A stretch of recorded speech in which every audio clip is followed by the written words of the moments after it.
were a lot of comments there that I'm sure were very shocking to a lot of individuals, where President Trump was talking about how Palestinians should not go back to Gaza, should not live in Gaza, that it's a place of death and destruction, and maybe there's someplace better where they can live. Also asked about whether or not he would support Israeli settlements in Gaza.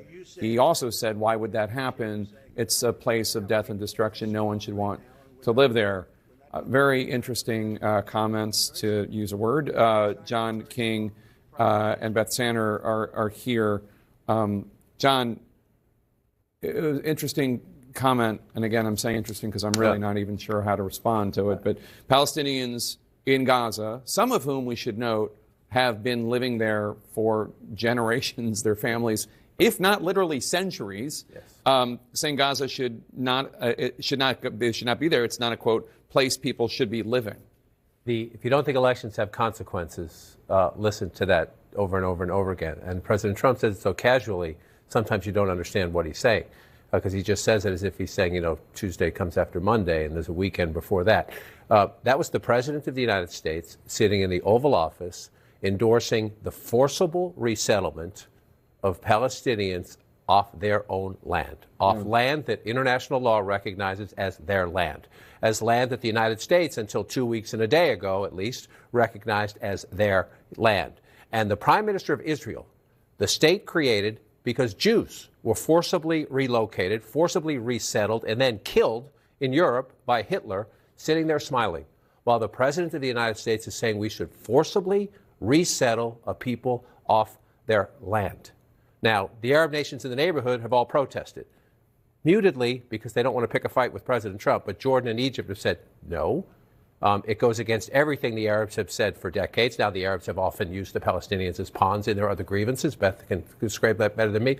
But for the President of the United States, a democracy, to say we would forcibly support the forcible resettlement of people because he says it's hell, the Palestinian people would tell you that's their land.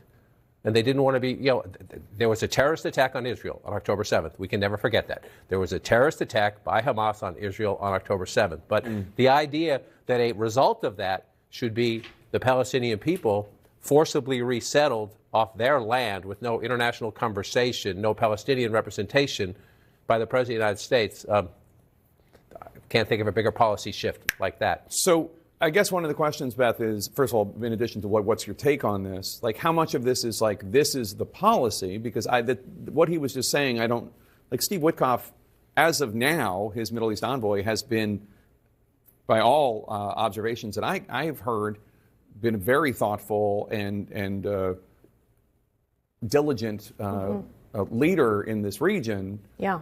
While that sounds, there was a joke during the first Trump administration, Donald from Queens, you're on the air. Like, he would just say, like, what, just like some guy from Queens was spouting off on AM radio. Right. And, like, how much was that new policy and how much of that was Donald from Queens, you're on the air?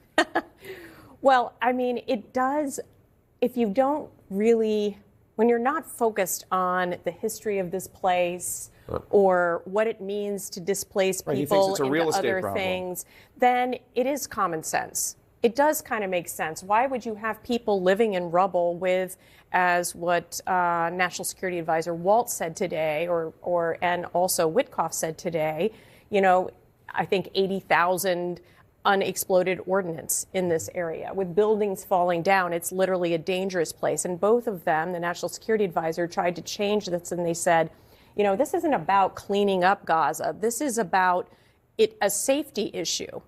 And on the face of it, that's not wrong. Right. It's just that there is, on top of that, the layers of reality, of history, of culture, of symbolism, and also